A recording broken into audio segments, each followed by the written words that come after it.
아멘. 부모 세대의 믿음, 가정의 달을 앞두고 함께 은혜 받는 시간 되도록 하겠습니다. 여러분, 우리 하나님은 처음부터 이 땅에 당신의 나라를 세우셔서 당신의 뜻과 계획 가운데 사람들이 믿음으로 구원받게 하시고, 그리고 그들의 믿음을 통해서 우리의 자녀와 후손들에게 그 믿음이 전수가 되어 하나님 나라가 날로 이렇게 확장되어 가는 것이, 세워지는 것이 하나님의 계획입니다. 하나님의 플랜입니다. 이걸 성경에서 어디에서 이렇게 볼 수가, 명확하게 볼 수 있는가 보니까 하나님께서 자신의 이름을 소개하는 데서 볼 수가 있는 것을 보게 됩니다. 그래서 창세기와 구약성경 창세기와 출애굽기의 말씀을 보면 나는 이렇게 돼요. 나는 내 조상의 하나님이니 아브라함의 하나님이요 이삭의 하나님이요 야곱의 하나님이라. 여러분, 성경을 읽으신 분들은 이 말씀이 창세기와 출애굽기에 너무나 많이 이렇게 쓰여져 있는 것을 보게 됩니다. 이렇게 3세대, 아브라함과 이삭과 야곱 3세대를 묶어서 역사하시고 은혜를 베푸시면서 세대를 통해 이어주시는, 그 믿음 주시는 하나님 되심을 우리에게 알려주시는 것이지요. 그리고 신명기의 말씀을 보면 이스라엘 백성들이 애굽 땅에서 나와 40년 동안 이제 광야 생활을 하다가 그 광야 생활이 거의 끝날 무렵쯤에 약속의 땅에 들어가기 직전에 하나님께서 다시 한번 모세를 통해 주신 말씀이 있는데요. 그 말씀이 신명기 6장 4절부터 이런 말씀을 하고 계십니다. 말씀을 보면 이스라엘아 들으라, 우리 하나님 여호와는 오직 유일한 여호와시니 너는 마음을 다하고 뜻을 다하고 힘을 다하여 내 하나님 여호와를 사랑하라. 예수님도 신약시대 예수님도 이 말씀을 그대로 인용하여서 이와 같이, 그 다음에 이와 같이 내 이웃을 내 몸과 같이 사랑하라. 이것이 하나님의 모든 율법의 가르침이요 핵심이라고 말씀을 하시면서 곧바로 이어지는 말씀이 이제 신명기 6장 6절부터 보면은 이렇게 나와 있습니다. 오늘 내가 내게 명하는 이 말씀을 너는 마음에 새기고 그 다음에 내 자녀에게 부지런히 가르치며 집에 앉았을 때에든지 길을 갈 때에든지 누워 있을 때에든지 일어날 때에든지 이 말씀을 강론할 것이며 너는 또 그것을 내 손목에 메어 기호를 삼으며 내 미간에 붙여 표로 삼고 또 내 집 문설주와 바깥문에 기록할지니라. 무슨 말입니까? 이 말씀, 하나님의 말씀은 나만 기억할 게 아니라, 새기는 것이 아니라 내 자녀들에게도 가르쳐서 그들의 마음판에 새기라는 명령이라는 거예요. 옵션이 아니라 명령의 커맨드입니다. 하나님의 백성들은 이렇게 살아야 된다고 말씀하셨던 것입니다. 그런데 오늘날 돌아가는 이 신앙의 이런 생태를 보면, 한국교회나 이민교회를 보면 이면이 너무나 많이 무너졌고 출혈이 되고 있는 상황입니다. 여러분, 여기 그래프를 보시면은, 제가 화살표로 이렇게 표시한 빨간색 그래프를 보시면은 우리 고신교단에 속한 손현보 목사님, 얼마 이렇게 감옥생활 하셨다 나오신 분 있잖아요. 부산 세계록교회를 담임하고 계시는데 손현보 목사님이 이 통계 자료를 2021년도에 발표한 곳인데요. 간단하게 이 그래프에 대해서 설명을 드리고자 하면은, 고신교단, 한국에 있는 고신교단에 속한 모든 교회들의 교회 학교 학생 수가 2021년을 기준으로 해서 6만 명이 교회 학교 학생들입니다. 근데 그 숫자가 이 그래프를 보면 가파르게 떨어지고 있는데, 이 추세로 가다 보면 2035년도가 되면 교회 학교 학생들의 숫자가 어떻게 됩니까? 제로가 된다는 그런 통계의 자료를 보게 됩니다. 물론 여기에는 플러스 알파가 있지요. 성령님의 새로운 역사가 있기 때문에 이 과학적인 숫자에 우리가 매이지 않고, 분명히 하나님께서 이 제로까지 가지 않도록 충분히 하나님께서 인도해 주시리라 믿지만, 그래도 이 그래프에서 보여주는 숫자는 우리가 좀 객관적으로 보면서 경각심을 가지라고, 경각심을 가지라고. 이것이 한국교회와 이민교회, 교회학교 지금 추세, 현 주소라는 것을 우리에게 알려주시는 것입니다. 사실 팬데믹을 통해서 타격을 가장 많이 입은 세대는 청년 세대와 자녀들 세대였습니다. 하나님이 원래 가지셨던 계획이 지금 어디선가 끊어졌고 출혈이 되고 있는 상황입니다. 여러분, 출혈이 되면 어떻게 행동해야 됩니까? 우선은 막아야 되잖아요. 우리가 뭘 하다가 이렇게 손을 비면은 우선 그 지혈을 해야 되지 않습니까? 출혈이 되고 있는데 음식을 먹자, 비타민을 먹자, 운동하자가 아니라 출혈부터 막아야 된다, 그 말입니다. 지금 부모 세대인 우리들이 그러한 시대와 시점에 서 있는 것을 우리가 인지하면서 사서야 된다는 것이지요. 경각심을 가져라, 그 말씀입니다. 경각심을 가져야 된다는 말입니다. 그러한 의미에서 히브리서 11장의 말씀을 보면서 다음 세대에게 어떻게 믿음의 유산을 전수해야 되는 것일까, 그러한 영적 렌즈를 끼고 이 말씀, 오늘 주신 히브리서 11장의 말씀을 묵상하는 가운데 가장 중요한 것은, 정말 중요한 것은 부모에게 달려 있구나라는 것을 다시 한번 깨닫게 되었던 말씀입니다.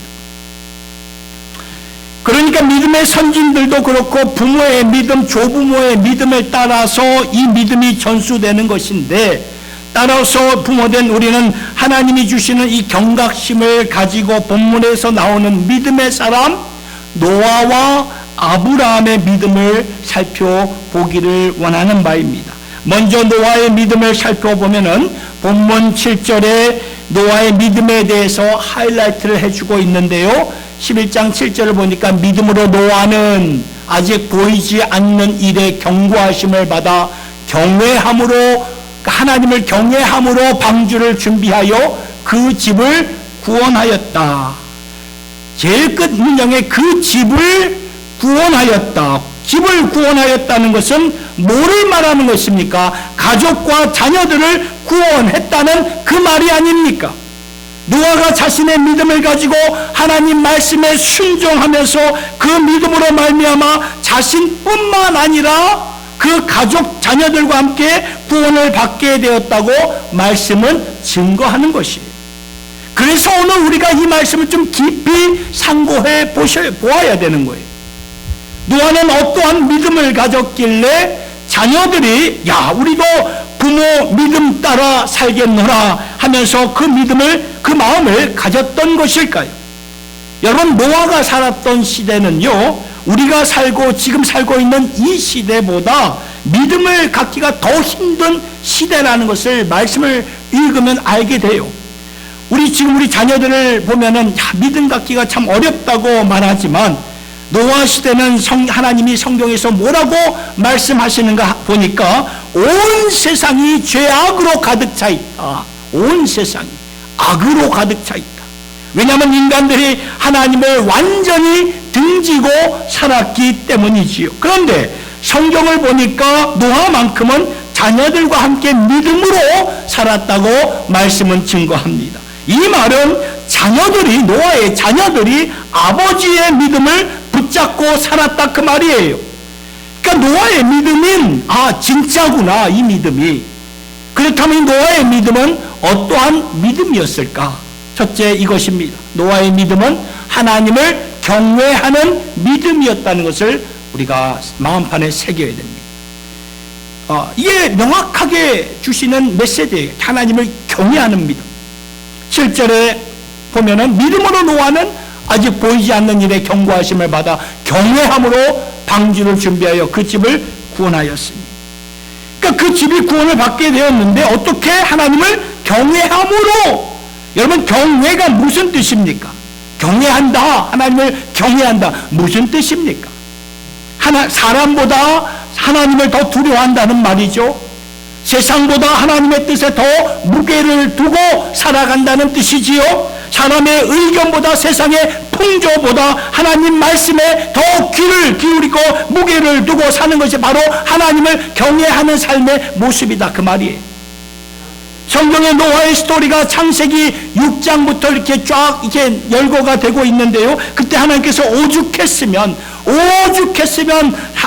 땅 위에 사람 지으셨음을 한탄하셔가지고 마음에 근심하면서 이제 내가 지은 이 피조의 이 세계를 다 물로 심판하기로 결단을 내리시는데, 그런데 오직 한 사람 노아만은 하나님의 눈에 의롭게 보여졌던 것이지. 그래서 하나님은 노아를 부르셔가지고 내가 너와 너의 가족은 살리겠노라. 앞으로 40일 동안 주야로 비를 내림으로 큰 홍수가 온 땅 지면을 덮을 것이니 너는 방주를 지어가지고 너의 가족뿐만 아니라 이 지구 땅에 있는 동물들도 각종 한 쌍씩 방주 안으로 들어올 수 있도록 방주를 지으라는 엄청난 프로젝트를 노아에게 명령을 하셨던 것이죠.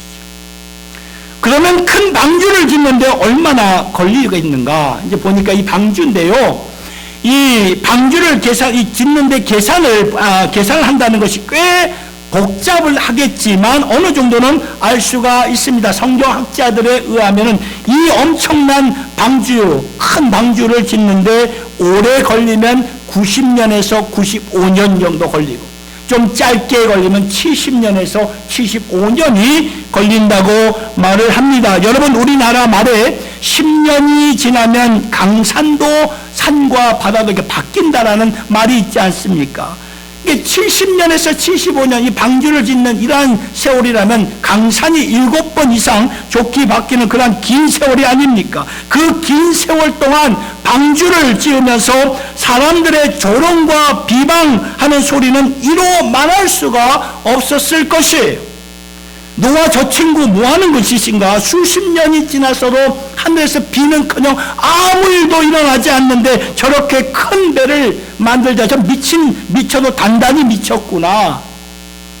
그런데 노아는 그러한 세상의 사람들의 소리, 세상의 소리를 묵묵히 극복하지요. 사실 노아 혼자 이 방주, 엄청난 큰 방주를 지은 게 아닙니다. 자식들과 같이 지었는데 그 아들들이 얼마나 많은 때에 아버지께 불평과 불만을 토로하지 않았겠나, 그런 생각이 들어요. 아버지 이렇게까지 해야만 합니까? 정말 창피합니다. 많은 이 짓는 과정 속에서 불평과 불만에 섞인 그런 질문들을 했을 것이. 저도 이제 두 아들을 이렇게 키워봐서 아는데, 자기들 눈에 이 아빠의 행동이 좀 눈에 거슬리면 곧바로 이렇게 브레이크를 거는 모습을 좀 제가 요즘 종종 느끼게 되는데, 아빠 그렇게 하지 말라고, 그렇게 하면 안 된다고 이렇게 브레이크를 걸어요. 이 정도인데 여러분, 이 노아의 아들들의 경우를 생각하면 충분히 그러고도 남겠구나라는 생각이 듭니다. 사실 그 아들들 뿐이었겠습니까? 당사자인 노아의 마음에도 의혹이 생기지 않았겠느냐, 그 말이에요. 내가 하나님의 음성을 잘못 들은 것 아닌가? 내가 망상을 보고 이렇게 내가 이 미련한 짓을 하는 것은 아닌가? 그러나 노아는 이 모든 것들을 극복하고 세 아들과 함께 방주 짓는 것을 마침내 완성을 하지요. 그러나 여러분, 그 성경은 아들들의 믿음에 대해서는 자세하게 나오지는 않지만 우리는 추측은 할 수가 있다는 것입니다. 온갖 사람들의 조롱과 비방 속에 방주를 짓는다는 것이 불가능해 보였지만, 그러나 자녀들이, 그 아들들이 아버지의 믿음을 지켜보면서 저 믿음은 진짜다, 저 믿음으로 섬기는 하나님이라면 우리도 그 하나님을 섬겨야 되겠구나, 이러한 마음으로 오랜 세월 동안 묵묵하게 방주를 지어갔던 것이죠. 그럼 여기서 우리가 깊이 생각해 볼 것은, 믿음을 갖기가 진짜 힘든 그러한 시기에 노아의 믿음은 어떠한 믿음이었길래 여러분 자신뿐만 아니라 가족들까지도 이렇게 견고한 믿음을 간직하게 했던 것일까요? 그것은 하나님을 경외하는 이 믿음이 이 마음에 확 자리 잡고 있었기 때문에 하나님을 경외하는 믿음, 세상의 의견보다 하나님의 말씀을 더 주목하는 믿음, 시대적인 흐름과 트렌드보다 하나님의 뜻에 더 마음을 기울였던 것, 사람들을 두려워하지 않고 하나님을 두려워했던 그 믿음을 자녀들이요, 노아의 세 아들이 그 옆에서 지켜보았다, 그 말이에요. 그렇다면 저는 여러분들에게 묻고 싶은 것이 있습니다. 하나님을 경외하고 계십니까? 하나님을 경외하고 계시나요? 부모 세대인 우리가 하나님을 경외하지 않으면 우리는 자동적으로 사람을 의식하게 되고, 그러한 모습 자녀들이 다 옆에서 지켜본다는 거예요. 안 보는 것 같지만 다 지켜본다는 거예요. 예수님도 산상수훈에서 뭐라고 말씀하셨나요? 사람들 앞에서 잘 보이려고 기도하거나 사람들 앞에서 인정받으려고 금식 기도하지 말아라 말씀하셨어요. 오직 하나님만을 의식하면서 사는 것이 하나님을 경외하는 진짜 믿음을 소유한 자들이라고 말씀하셨습니다. 그렇다면 오늘 우리의 믿음이 그러한 믿음입니까? 우리 부모 세대의 신앙을 보면 아주 대쪽같이 믿었던 우리 부모 시대의 신앙의 그 모습을 보게 됩니다. 타협하지 않으려고 우리 부모 세대들 정말 애를 쓰고 몸부림치셨어요. 그런데 세월이 흐르면서 우리들이 부모가 되면서 우리 자식들에게는 이렇게까지 할 필요가 있겠어? 그런 마음으로 우리 자녀들을 가르치는 경우가 너무 많아요. 불과 30-40년 전만 해도 자녀들이 교회에서 이렇게 프로그램 하는 1년에 겨울과 여름 수련회 여러분 가는 것은 당연한 것이었고, 제자훈련 받고 단기 선교 가는 것도 당연한 것이었습니다. 그런데 세월이 지나 그때 학생이었던 우리들이 부모 세대가 되면서 내 자식들에게는 그렇게 철저하게 신앙교육, 신앙훈련 안 시키는 우리의 모습이 아닙니까? 저는 18살에 뉴욕으로 이민 와서 첫 번째 대학교를 갔던 곳이 유대인 대학교였습니다. 거기서 유대인 친구를 통해서 이들이 어떻게 공부하는가 보게 되었는데, 우리 다 알다시피 노벨상을 가장 많이 받은 사람들 가운데는 유대인들의 퍼센트가 월등하게 높은 거 다 아시잖아요. 비상한 두뇌를 갖고 있습니다. 참으로 지혜로운 자들이라는 것을 이렇게 옆에서 공부하면서 많이 이렇게 깨닫게 됩니다. 언젠가 유대인 친구 집에 이렇게 갔는데 안식일에는, 그들은 안식일 토요일이잖아요. 안식일에는 그 세상 공부를 안 하더라고요. 안 해요. 도리어 그날에는 회당에 가서 하나님의 말씀을 하나님께 예배드리고 랍비에게 말씀을 배우는 가르침을 받더라고요. 계속 그 율법, 하나님의 말씀을 입으로 읊조리면서 묵상하면서 하나님 말씀을 공부하는 것을 보면서 잠언 1장 7절에 뭐라고 나와 있습니까? 잠언 1장 7절에 여호와를 경외하는 것이 뭐라고요? 지식의 근본이다라고 이 유대인들은 철저하게 이것을 뼛속 깊이 새겼기 때문에 하나님 말씀 그 율법을 공부하는데, 그걸 읊조리는데 얼마나 애를 쓰는지 모릅니다. 그래서 오늘날 유대인들이 세계를 움직이는 그 브레인의 그 두뇌를 가진 것 아닙니까? 그러니까 하나님을 경외하는 것이 그렇게 중요하다는 그 말이에요. 반면 우리 한국 부모님들을 보면 오늘날 우리 자녀들이 신앙생활에서 이렇게 멀어진 것은 부모 세대인 우리가 어떻게 했을까요? 세상과 타협하면서 자녀들을 교육시켰기 때문에 우리의 자녀들이 이렇게 다 곁길로 나가게 된 것을 우리가 인지하셔야 된다는 것입니다. 다들 이렇게 하니까 시대의 풍조가 이러한데 너 이렇게 안 하면 뒤처져 하면서 세상 풍조를 더 의식하면서 가르쳤기 때문이 아닐까요? 그러니 하나님을 경외하는 부모의 모습이 자녀의 눈에는 안 비춰지는 거예요. 안 보여지는 거예요.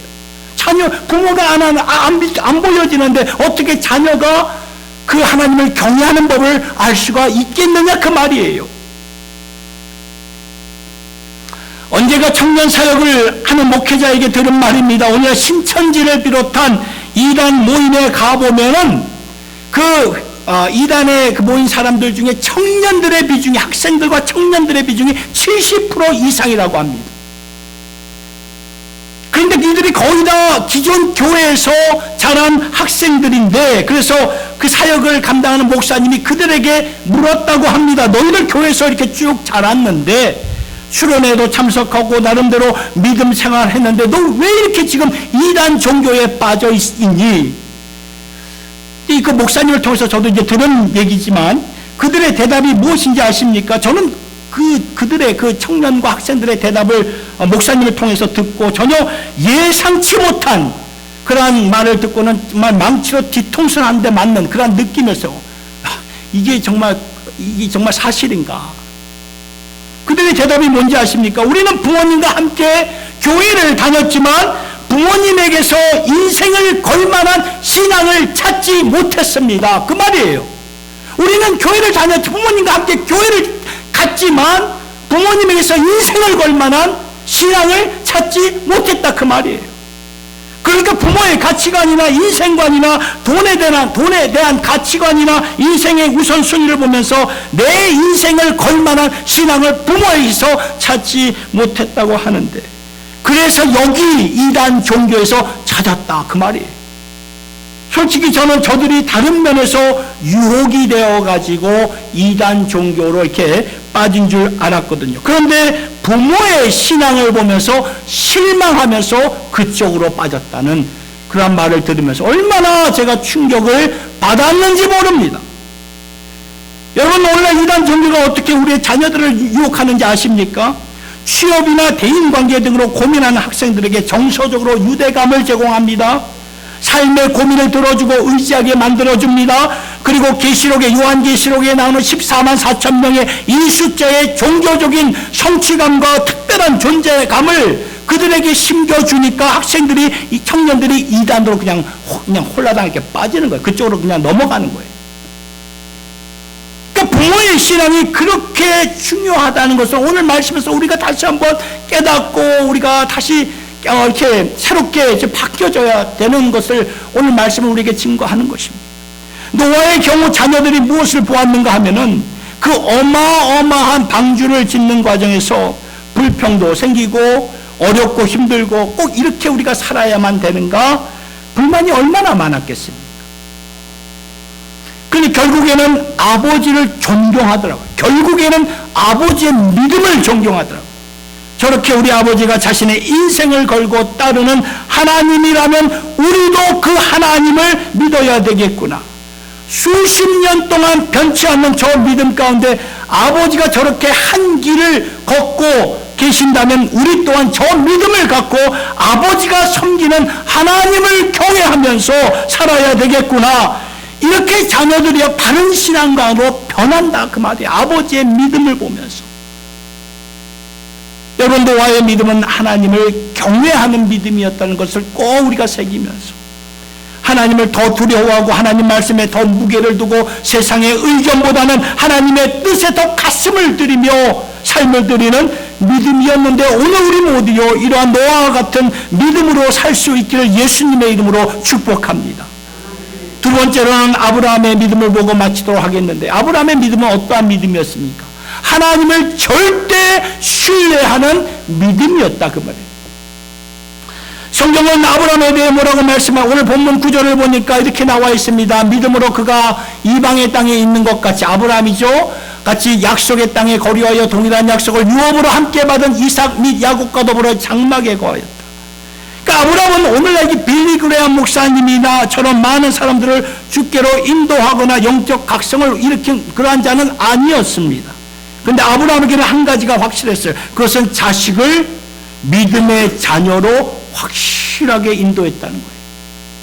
그래서 이삭을 통해 야곱을 통해 12지파를 통해 나중에 예수 그리스도가 나오셨고, 예수 그리스도가 나오심으로 말미암아 오늘날 주님을 믿는 사람들의 온 땅의 하늘의 별과 해변의 그 모래처럼 20억이 넘는 그러한 주님을 믿는 백성들이 있지. 이게 지금도 이 시간에 같이 우리가 예배를 드리고 있지 않습니까? 이게 어떻게 가능한 것입니까? 자식 한 명을 확실하게 인도했기 때문이라는 것입니다. 창세기 말씀을 보면 언젠가 하나님이 아브라함에게요 독자 이삭을 바치라고, 내게 바치라고 명령하십니다. 그때 이삭의 나이가 몇 살이었을까? 17살이었습니다. 아브라함이 100세에 아들을 얻었으니까 117세에, 그리고 아들 이삭은 17살, 그러한 가운데 아브라함이 하나님의 명령을 따라서 이제 아들을 잡아가지고 산제물로 하나님께 바치려고 했을 그때에, 여러분 생각해 보세요. 이삭의 나이가 그때 17살이었습니다. 충분히 자신을 밧줄로 포박하는, 결박하는 아버지를 밀치고 도망갈 수 있는 그 나이예요. 제 둘째 녀석이 지금 17살입니다. 똑같은 그 나이인데 지금은 제가 감당이 안 돼요. 이제 힘겨루게 하면 제가 막 밀려요. 그걸 너무나 느껴요. 야, 이제 이 녀석하고 이제 안 되겠구나. 내가 힘이 딸리는구나.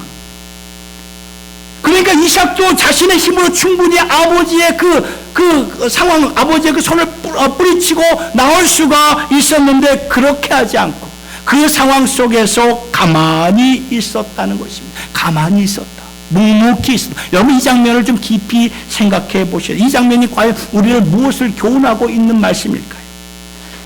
아버지가 지금 내게 뭘 하는지 잘 모르겠죠. 모르죠. 이삭의 입장에서는.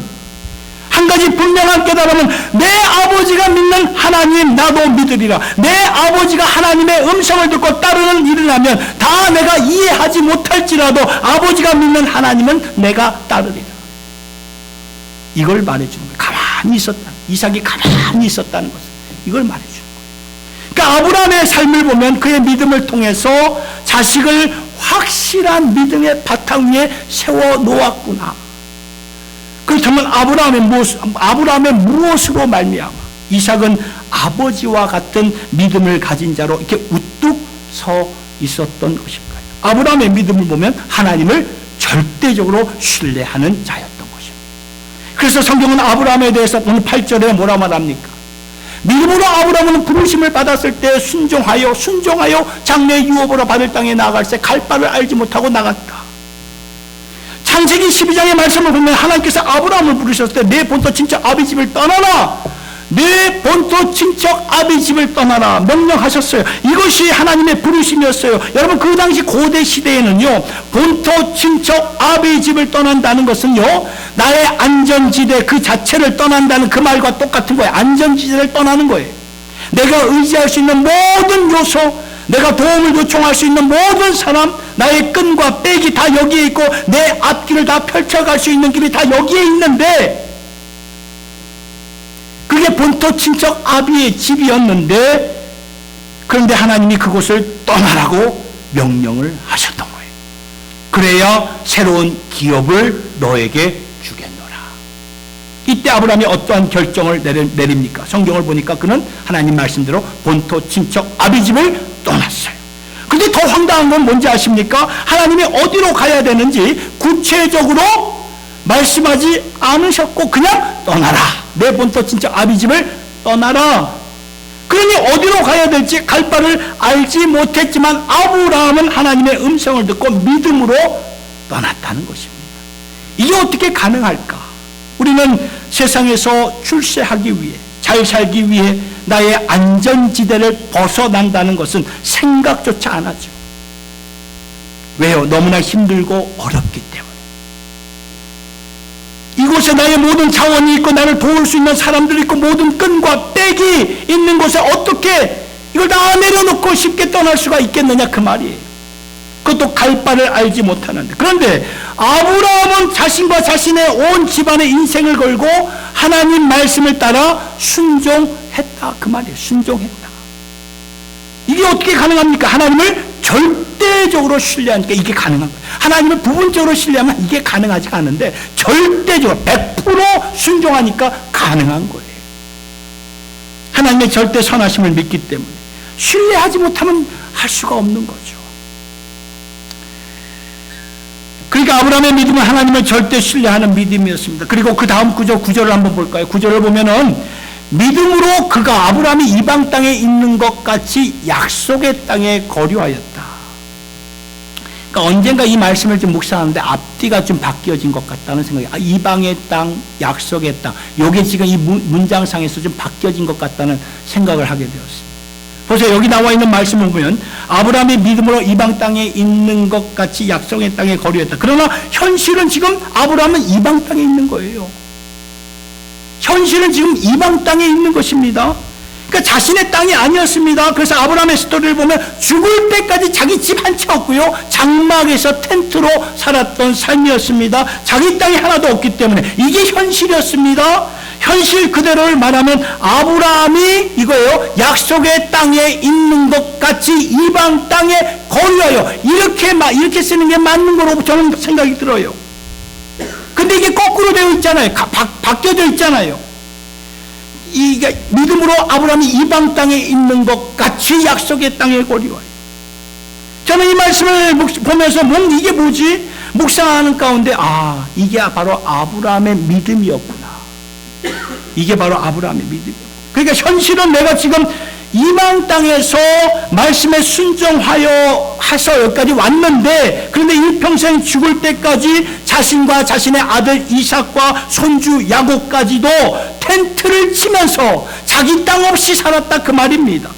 그러한 현실이지만 그 현실을 재해석을 하여서 하나님이 약속을 하셨기 때문에 이곳이 약속의 땅이 된 것이다, 그 말입니다. 여러분, 인생은 어떻게 해석하느냐에 따라서 삶의 길이 완전히 달라지는 것 아시나요? 쉬운 예로 여러분, 여기 컵에 물이 반쯤 이렇게 담겨 있다고 생각해 보세요. 반이라도 채워져 있으니 참 감사하다, 이런 표현이 나올 수 있는 거예요. 이 반밖에 없네 하면서 불평 섞인 말이 나올 수 있잖아요. 한 쉬운 예를 들어서 말입니다. 똑같은 상황을 보고도 우울해하는 사람이 있고요, 아니면 기대하는 사람이 있다는 것입니다. 똑같이 어려운 중에서도 하나님의 새로운 돌파를 기대하는 사람이 있는가 반면에 완전히 절망하는 사람이 있다, 그 말입니다. 인생은 해석이에요. 여러분 들어보셨죠? 인생은 해석이에요. 아브라함은 믿음으로 해석을 해요. 우리 모두 믿음으로 해석할 수 있기를 예수님 이름으로 축복합니다. 그러니까 하나님의 절대 선하심, 하나님을 믿는 그 믿음 안에서 자신의 처한 상황을 재해석을 했던 것이죠. 여러분, 성경은 우리가요, 이 현실, 우리가 살아가는 이 현실을 무시하면서 살라고 말하지 않습니다. 다만 현실에 묶이지 말고 살라고 우리에게 말씀합니다. 현실에 묶이지 말아라. 우리가 현실을 받아들이지만 거기에 묶이지 않고 현실을 재해석하면서, 믿음으로 재해석하면서 살라고 우리에게 말씀하시는 거예요. 그래서 아브라함의 경우에는 이방 땅에 머물고 있었지만 그가 어떻게 재해석을 하게 되었는가 보니까 하나님께서 원래 내게 주시려고 했던 것은 세상에 있는 땅, 그 기업, 그게 아니었구나. 그래서 10절의 말씀을 보면 이렇게 말합니다. 고백합니다. 이는 그가 아브라함이 하나님이 계획하시고 지으실 터가 있는 성을 바라보았습니다. 그러니까 City of God을 바라보았다는 거예요. 세상의 City of the World가 아니라, 이 세상의 땅이 아니라 City of God을 아브라함은 믿음의 눈을 가지고 보았다, 그 말이에요. 하나님이 원래 부르셨던 약속의 땅이 저곳에 있는 것이구나. 그러면 저곳을 나의 현실로 받아들이면서 살았다는 말이지. 그러니까 자식이, 그 이삭이 그 모습을 보고는 그러니까 이 자식도 아버지의 그 모습, 이야, 우리 아버지 대단한 믿음을 가지셨네. 나도 아버지 따라 저 믿음 본받으며 살아가야 되겠다. 그래서 나중에 이삭을 하나님께서 살아있는 번제물로 바치라고 했을 때 아브라함이 어떻게 해석했습니까? 백세 얻은 소중한 아들이잖아요. 아들을 이 번제물로 바치라고 하면은 이게 순간 마음이, 하나님 이게 뭐예요? 나에게 이렇게 주신다고 해서 주셨는데 이걸 다시 바치라고요? 다시 죽이라고요? 이게 말이 됩니까? 그러면서 이 막 이 불평된 그 마음이 막 올라오지 않겠습니까? 그렇게 충분히 말할 수 있어요. 그러나 아브라함은 히브리서 11장 19절의 말씀을 보니까 그가 하나님이 능히 이삭 아들을 죽은 자 가운데서 다시 살리실 줄로 생각한지라. 와, 이게 뭐예요? 아브라함이 부활신앙을 가졌구나. 부활신앙을 가졌어요.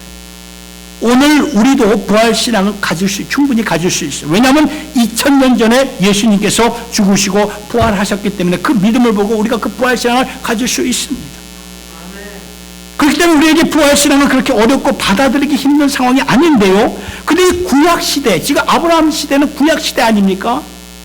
그때 이 그 부활의 컨셉 자체가 이해가 안 되는 그런 때입니다. 죽으면 다 끝나는 것인데, 근데 아브라함은 그때 하나님을 절대적으로 신뢰하는 그러한 진리로 재해석을 했던 것이죠. 그러니까 이 내 아들 이삭이 하나님께 바쳐지는 번제물이 되면은 하나님은 반드시 내 죽은 아들을 다시 살려낼 것이다. 이러한 부활신앙을 가졌던 것입니다. 사랑하는 성도 여러분, 부모 세대는 오늘 우리의 믿음은 어떠합니까? 오늘 우리의 믿음은 어떠합니까? 히브리서 11장의 말씀을 보니까 부모 세대의 믿음이 어떠한 믿음인가? 우리 자녀들을 보았을 때 이건 진짜 내 인생을 던질 만한, 걸만한 신앙이구나, 믿음이구나 하면서 같이 가는 것이고요. 아니면은 부모의 믿음이 시시한 믿음이라면은, 부모가 세상과 타협하면서 그렇게 사는 그러한 모습이라면 우리의 자녀들은요, 어느 한순간에 부모의 신앙에 대한 마음을 접고 만다는 것입니다. 따라서 오늘 우리의 믿음을 좀 진지하게 경각심을 가지고 좀 돌아보셔야 되는 것입니다. 저는 믿어요. 우리의 자녀들이 지금 믿음의 바탕에 서지 않고 딴 길로 제 길로 가는 상황일지라도, 그러나 하나님이 역사하시면 됩니다. 믿으십니까? 아멘. 하나님이 역사하시면 우리 자녀들이 바뀌어요. 아멘. 하나님이 기름을 부어주시면 되는데, 중요한 것은 성경을 보면 하나님께서 역사를 하실 때 있잖아요. 하늘에서 불을 내려주시고 그 기름을 부어주시지만 새로운 각성 운동이나 영적 운동에 필요한 재단은 바로 사람이 쌓아야 돼. 우리가 쌓아야 된다는 것입니다. 그러니까 아무것도 안 보일 때 재단을 쌓아가는 그 영적 훈련을 우리가 부지런히 감당하셔야 된다는 거예요. 그러다 보면 하나님이 때가 되면 불을 내려주시고 물을 주시고 기름을 바르시고, 이게 믿음의 도전이 아닙니까? 저와 여러분의 도전입니다. 우리의 자녀들을 위해, 우리의 손주들을 위해, 어쩌면 우리 자신을 위해 어떠한 믿음으로 살 것입니까? 어떠한 믿음으로 오늘 혼탁한 이 시대에서 그 세상의 흐름 따라 갈 것입니까? 아니면 그걸 거슬러서 좀 어떠한 믿음으로 살 거냐, 그 말이에요. 오늘 노아와 그 아브라함의 믿음을 우리가 보면서 우리는 어떤 믿음으로, 어떤 믿음의 바탕에 우리가 세워갈 것인지, 우리가 이 말씀을 통해 좀 나 자신을 깊이 성찰하고 돌아보는 그런 시간이 되셔야 되는 것입니다. 여러분, 새롭게 재단을 쌓아야 됩니다. 이 말은, 새롭게 재단을 쌓는다는 이 말은 예배에 올인하여요. 예배에 그냥 목숨을 다 들여서 우리의 마음과 뜻과 정성을 다해서 올인하셔야 된다, 그 말이에요. 그렇게 모든 예배의 마음과 뜻과 정성을 다하여 신령과 진정으로 재단을 쌓다 보면은 때가 되었을 때 어떻게 하시냐? 하나님께서 부어주신다, 그 말이에요. 부어주셔요. 이런 부모 세대의 확실한 믿음이 여러분, 우리의 자녀들과 함께 누리는 그 믿음의 유산이 될 수 있기를 예수님의 이름으로 축원합니다.